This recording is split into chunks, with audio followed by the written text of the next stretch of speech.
Seringkali tanpa kita sadari, kita memperlakukan hidup kita secara sembarangan saja. Hal ini menunjukkan bahwa kita tidak mengerti nilai dari kehidupan kita. Sehingga meskipun kita mengaku sudah percaya Yesus, tetapi kita tetap hidup dalam kesia-siaan. Kehidupan kita cenderung tidak menarik, membosankan, begitu-begitu saja. Keberadaan kita bukan membawa berkat, mencerminkan terang Kristus, tetapi malah membawa masalah. Kehadiran kita tidak menjadi berkat. Kita hidup tidak sebanding dengan nilai kita ditebus. Kita membuat hidup kita terlalu murahan.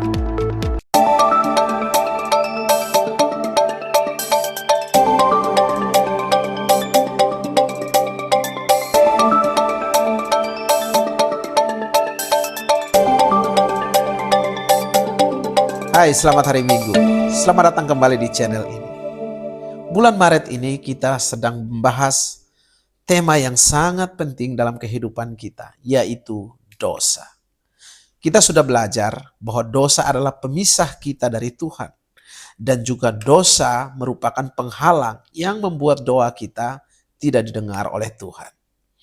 Nah, hari ini saya ingin mengajak kita semua untuk merenungkan topik yang sangat mendalam yang berhubungan dengan dosa, yaitu kegelapan. Apa sih sebenarnya arti daripada kegelapan dalam kehidupan kita? Mari kita lihat lebih dalam, karena kegelapan ini bukan hanya tentang situasi fisik, tetapi tentang kondisi spiritual kita yang mempengaruhi seluruh kehidupan kita. Menurut Kamus Besar Bahasa Indonesia, kegelapan itu berarti tidak ada cahaya, kelam, dan tidak terang. Gelap menghalangi pandangan kita. Gelap juga membuat kita tidak bisa melihat dengan jelas.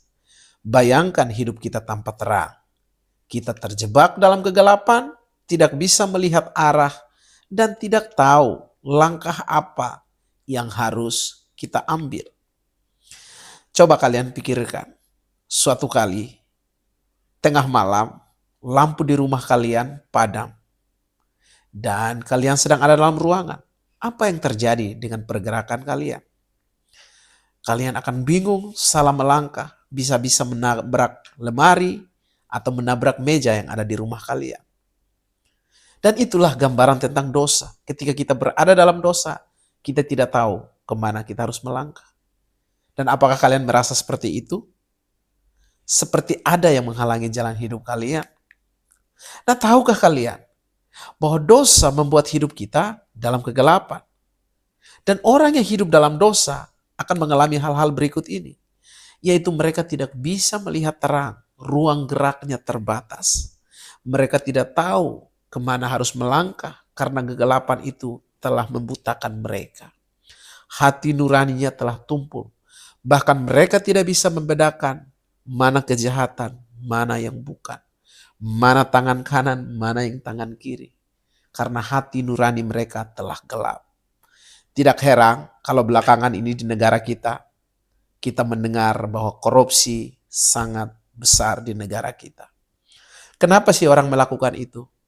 Jawaban sederhananya karena hati nurani mereka telah tumpul. Bukan cuma di pemerintahan. Banyak isu beredar di lingkungan gereja, di dalam pelayanan. Banyak orang tidak bisa lagi melihat mana yang dosa dan mana yang bukan dosa. Banyak tindakan-tindakan yang tidak alkitabiah, tidak menunjukkan kebenaran, terjadi juga di dalam gereja. Dan hal ini tentu sangat miris. Itu sebabnya saya mau mendorong kita semua untuk belajar mengapa sih sebagai anak Tuhan kita harus hidup dalam terang.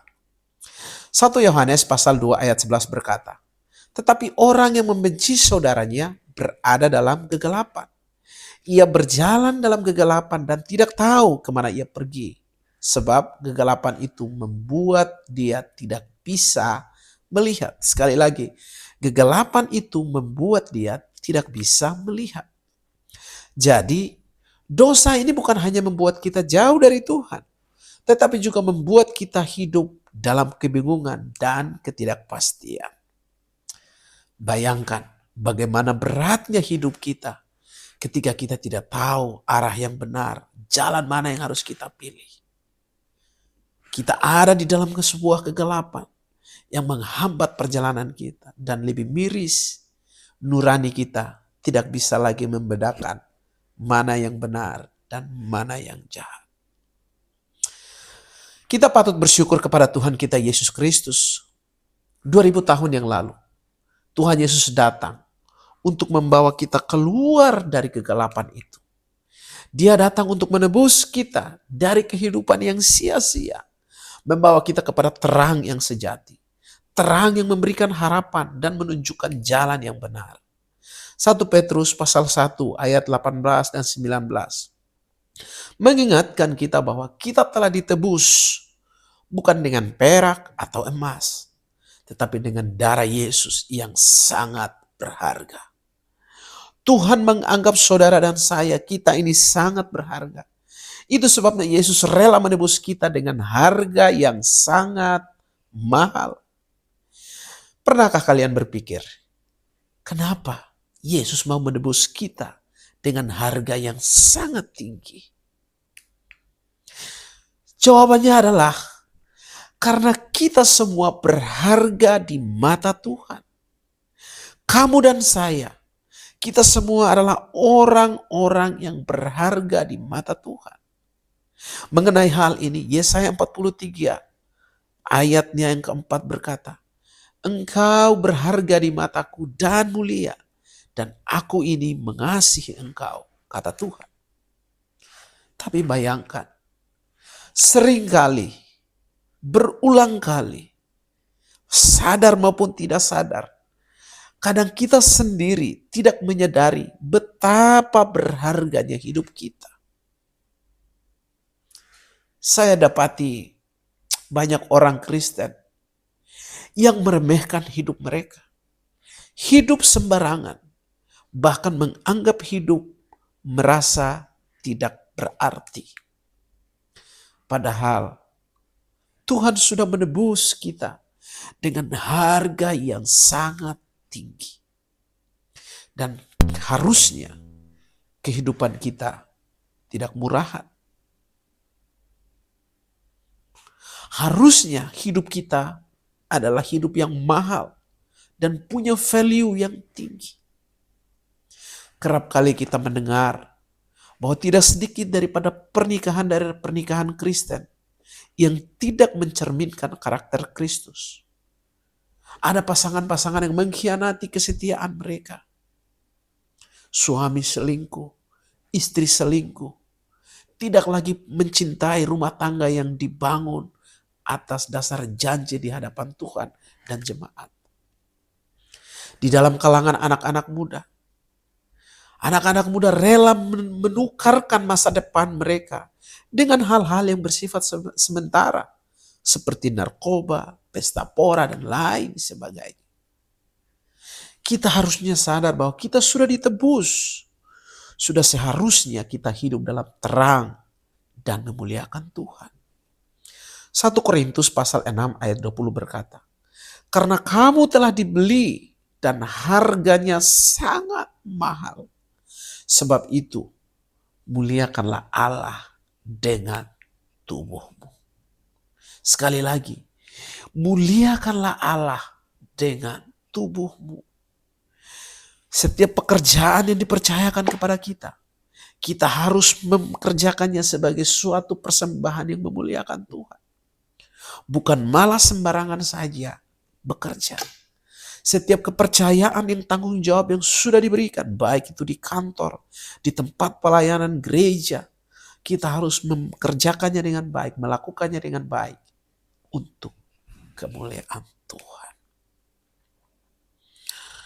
Pertanyaannya sekarang adalah, apa yang bisa kita lakukan sekarang sebagai wujud kehidupan yang memuliakan Tuhan setelah kita dibebaskan dari kegelapan, setelah kita ditebus dengan harga yang sangat tinggi? Berikut ini saya akan share beberapa hal yang harus kita lakukan sebagai wujud dari kehidupan yang sudah dibebaskan dari kegelapan. Yang pertama, hidup dalam kasih, bukan kebencian. Sekali lagi, Hidup dalam kasih, bukan kebencian. Alkitab menulis di dalam 1 Yohanes pasal 2 ayat 10 dan 11 berkata, orang yang mengasihi saudaranya hidup dalam terang dan tidak menyebabkan orang lain jatuh dalam dosa. Pesan utama dari ayat ini adalah kasih bukan hanya tentang memberi, tetapi juga tentang memilih untuk memaafkan dan melangkah maju, meskipun ada rasa sakit. Mengasihi bahkan ketika kita merasa dikhianati adalah cara untuk hidup dalam terang Kristus dan memuliakan Tuhan dalam setiap aspek kehidupan kita. Ketika kita memilih untuk hidup dalam kasih, kita tidak hanya menjaga hubungan kita dengan orang lain tetap harmonis, tetapi kita juga menjaga hati kita tetap bersih dari kebencian yang bisa mengarah pada dosa. Kasih akan membuat kita tidak menyakiti orang lain. Sekali lagi, kasih akan membuat kita tidak menyakiti orang lain. Sebaliknya, kita menjadi sumber terang yang membawa perdamaian dan kebaikan bagi sekitar kita. Yang kedua, mengalahkan kejahatan dengan kebaikan. Sekali lagi, mengalahkan kejahatan dengan kebaikan. Roma 12 ayat 17 dan 21 mengajarkan kita untuk tidak membalas kejahatan dengan kejahatan, tetapi dengan kebaikan. Kita harus mengalahkan kejahatan dengan perbuatan baik. Sekali lagi, sebagai pengikut Kristus, orang-orang yang percaya Yesus sebagai Tuhan, seharusnya kita mengalahkan kejahatan dengan perbuatan baik. Mari dengarkan Roma pasal 12 ayat 17 sampai 21 di dalam Alkitab terjemahan sederhana Indonesia sebagai berikut. Ayat 17 mencatat, bila ada orang yang berbuat jahat kepadamu, jangan membalasnya dengan kejahatan lagi. Tetapi pikirkanlah baik-baik supaya apa yang hendak kamu perbuat terhadap orang itu dianggap baik oleh semua orang. Kalau kita membalas kejahatan, maka itu bukan dianggap baik oleh semua orang. Justru itu dianggap jahat. Tetapi kalau kita membalas kejahatan dengan kebaikan, maka perbuatan itu akan dianggap baik oleh semua orang. Ayat 18, sedapat mungkin dari pihakmu, berusahalah untuk hidup damai dengan semua orang. Sedapat mungkin dari pihak kita, harus berusaha untuk hidup damai dengan semua orang. Saya tahu betul, ketika kita dikhianati, disakiti itu tidak enak. Kedagingan kita tidak bisa menerima kalau kita disakiti. Tetapi firman Tuhan mengajarkan kita bahwa sedapat mungkin dari pihak kita, kita harus berusaha untuk hidup damai dengan semua orang. Ayat 19. Saudara-saudari yang saya kasihi, kata Paulus, janganlah membalas dendam kepada orang yang berbuat jahat kepadamu. Wow. Jangan membalas dendam kepada orang yang berbuat jahat kepadamu. Biarlah Allah yang membalas kejahatan orang itu dengan murkanya. Karena dalam firman Tuhan tertulis, hanya aku yang berhak memberikan hukuman, kata Tuhan. Setiap orang yang melakukan kejahatan, akulah yang membalasnya. Wow. Ayat 20 dikatakan, tetapi hendaklah kamu melakukan firman Tuhan ini. Kalau orang yang memusuhimu lapar, dikatakan, beri dia makan. Jadi kalau orang yang memusuhi kita, bukan kita memusuhi balik, tapi kita melakukan kebaikan, kata firman Tuhan. Kalau orang yang memusuhimu haus, dikatakan, berilah dia minum. Karena dengan cara itu, kamu akan membuat dia merasa malu. Wow. Ayat 21, jangan biarkan dirimu dikalahkan oleh kejahatan, tetapi kalahkanlah kejahatan dengan terus berbuat baik. Wow, ini luar biasa. Dengan mengalahkan kejahatan, dan juga mengalahkan kejahatan dengan kebaikan, kita tidak hanya menjaga diri kita dari kebencian dan permusuhan, tetapi juga menciptakan suasana yang lebih damai dan penuh kasih. Kejahatan bisa melukai, tetapi kebaikan bisa merubah hati dan memperbaiki hubungan. Tindakan kita menjadi contoh nyata dari ajaran Kristus yang memanggil kita untuk mengasihi musuh kita dan membalas kejahatan dengan kebaikan. Pesan utama yang disampaikan dari Roma 12 ayat 17 sampai 21 ini adalah kebaikan itu punya kekuatan yang jauh lebih besar dari kebencian. Ketika kita mengalahkan kejahatan dengan kebaikan, kita bukan hanya menjaga diri kita tetap bersih dari dosa, tetapi juga menjadi agen perdamaian yang mempengaruhi orang lain dengan kasih dan kebaikan. Sekarang yang ketiga, mematikan gaya hidup duniawi. Kolose 3 ayat 5 mengingatkan kita untuk menjauhi percabulan, hawa nafsu, dan segala keinginan duniawi yang merusak hidup kita. Mungkin kalian adalah seorang yang aktif di media sosial. Tiap hari kalian terpapar berbagai konten yang kadang-kadang bisa membuat kalian tergoda untuk mengejar popularitas, mengikuti tren-tren yang tidak sehat, atau bahkan terlibat dalam pergaulan yang bisa merusak moral dan nilai-nilai pribadi. Di media sosial ada banyak sekali hal yang bisa menggoda kita. Mulai dari konten yang tidak senonoh, gaya hidup hedonis yang hanya mengejar kesenangan sesaat, hingga tekanan untuk menunjukkan kehidupan yang sempurna dan mewah. Terkadang, kita merasa tertekan untuk mengikuti tren-tren tersebut, supaya dianggap keren, tidak FOMO, dan bisa diterima oleh teman-teman kita. Tetapi ingat, Kolose pasal 3 ayat 5 mengingatkan kita untuk mematikan atau menjauhkan diri dari gaya hidup duniawi yang seperti itu. Ayat ini bilang, matikanlah keinginan-keinginan duniawi yang merongrong dirimu. Seperti percabulan, hal-hal yang tidak senonoh, hawa nafsu, keinginan jahat, dan keserakahan. Ketika kita terlalu mengikuti gaya hidup yang diciptakan oleh dunia, seperti mengejar kesenangan semu, atau mengikuti standar kecantikan yang tidak realistis, kita sebenarnya memberi tempat bagi kebinasaan dan pemikiran yang tidak sehat yang bisa merusak citra diri kita dan juga harga diri kita, baik secara fisik, mental, maupun spiritual. Mematikan gaya hidup duniawi itu bukan berarti kita harus menutup diri dari dunia atau menjauh dari orang lain.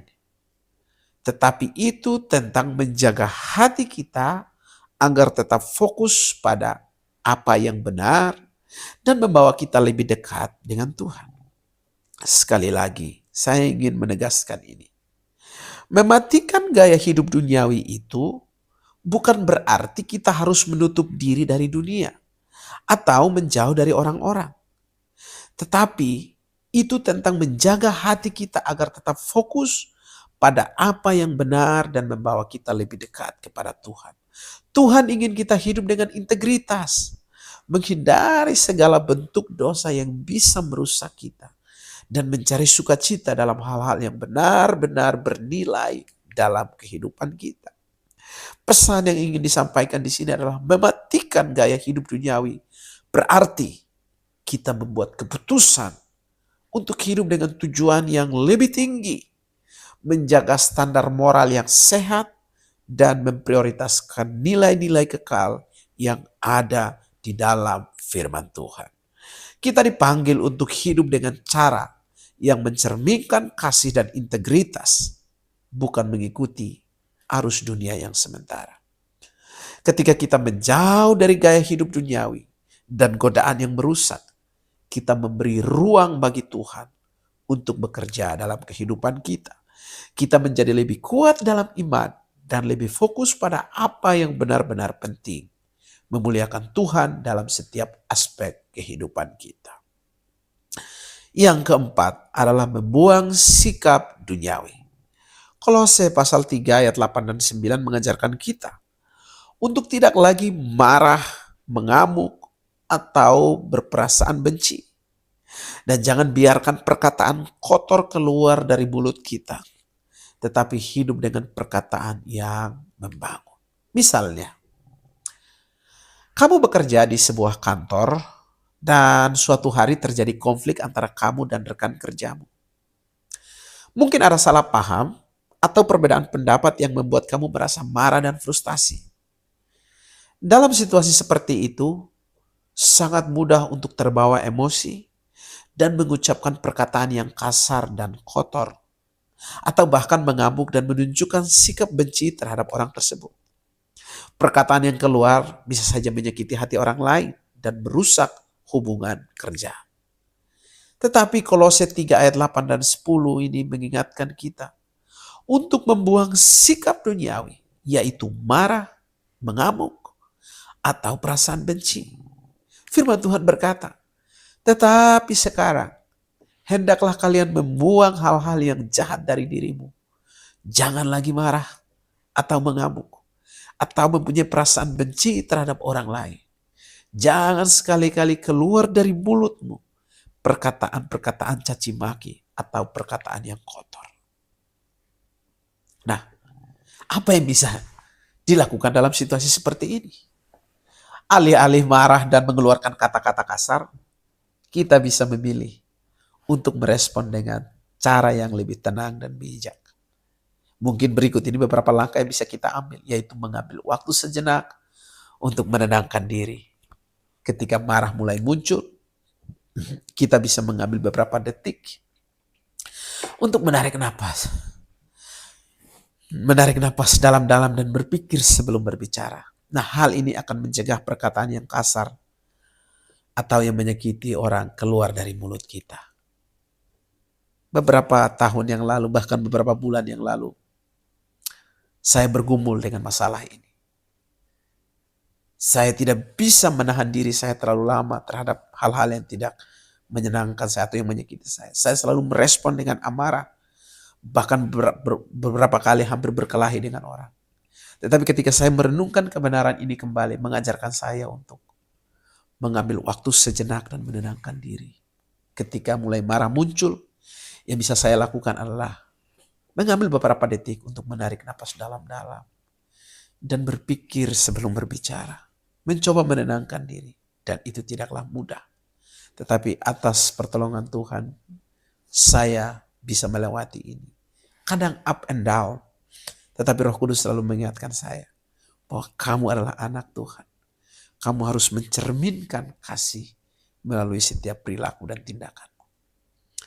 Cara yang lain yang bisa kita gunakan adalah menggunakan perkataan yang membangun sebagai contoh. Jika ada rekan yang berperilaku tidak sopan atau salah paham, kita bisa mengungkapkan perasaan kita dengan cara yang lebih konstruktif. Alih-alih berkata, kamu salah banget, kita bisa memilih untuk berkata, saya paham. Kalau kita mungkin punya pandangan yang berbeda, tapi mari kita coba bicarakan dengan lebih baik. Atau cara yang lain, memilih untuk memaafkan. Dalam konflik, lebih baik kita memilih untuk memaafkan daripada terus-menerus menyimpan dendam. Dengan memaafkan, kita membuang perasaan benci dan menggantinya dengan sikap yang lebih penuh kasih dan pengertian. Dalam Kolose 3 ayat 8 dan 10 mengajarkan kita untuk hidup dengan perkataan yang membangun, bukan yang merusak. Jika kita terus membiarkan kemarahan, kebencian, dan perkataan kotor menguasai kita, maka kita hanya akan menciptakan lebih banyak kerusakan dalam hubungan kita. Sebaliknya, jika kita memilih untuk merespon dengan tenang dan menggunakan kata-kata yang membangun, kita tidak hanya menjaga hubungan kita dengan orang lain, tetapi juga memuliakan Tuhan kita dengan sikap hidup kita. Yang langkah lain yang bisa kita ambil adalah membuang sikap hidup duniawi. Berarti kita harus meninggalkan kebiasaan buruk seperti marah, mengamuk, dan berbicara kasar. Dan sebagai gantinya, kita dipanggil untuk hidup dengan sikap yang penuh kasih, pengertian, dan perkataan yang membangun. Ini akan membawa kedamaian dalam hubungan kita dan memuliakan Tuhan. Ketika kita memilih untuk menghindari sikap marah, kebencian, dan perkataan kotor, kita sedang menunjukkan bahwa kita hidup menurut firman Tuhan dan bukan berdasarkan dorongan emosional duniawi. Sikap kita yang penuh kasih dan pengendalian diri dapat membawa kedamaian, memperbaiki hubungan, dan menjadi saksi bagi orang lain tentang kasih Tuhan. Sebagai penutup, Bapak, Ibu, dan saudara-saudari, teman-teman sekalian, hidup kita sangat berharga di mata Tuhan. Jangan biarkan kegelapan, dosa, kebencian, kejahatan menghalangi kita untuk hidup dalam terangnya Tuhan. Yesus sudah datang untuk menebus kita. Dan kita harus menghargai hidup kita yang sangat berharga ini dengan hidup sesuai dengan kehendaknya Tuhan. Mari kita hidup dengan kasih, mengalahkan kejahatan dengan kebaikan, dan memuliakan Tuhan dalam segala hal yang kita lakukan. Karena kita bukan hidup dalam kegelapan lagi, tetapi hidup dalam terang yang membawa harapan. Kiranya firman Tuhan ini memberkati hidup kita semua. Mari kita berdoa. Tuhan Yesus, terima kasih buat kebenaran firman-Mu. Terima kasih Engkau sudah datang mati di kayu salib dan menebus dosa-dosa kami. Dan hari ini kami belajar bahwa kami berharga di mata-Mu. Bahwa Engkau menebus kami, Engkau memanggil kami untuk menjadi terang, menjadi mitranya Tuhan di dunia ini. Ampuni kami kalau selama ini kami lebih mengikuti kedagingan kami. Roh Kudus mampukan kami, biarlah kami mulai hidup di dalam standarnya Tuhan.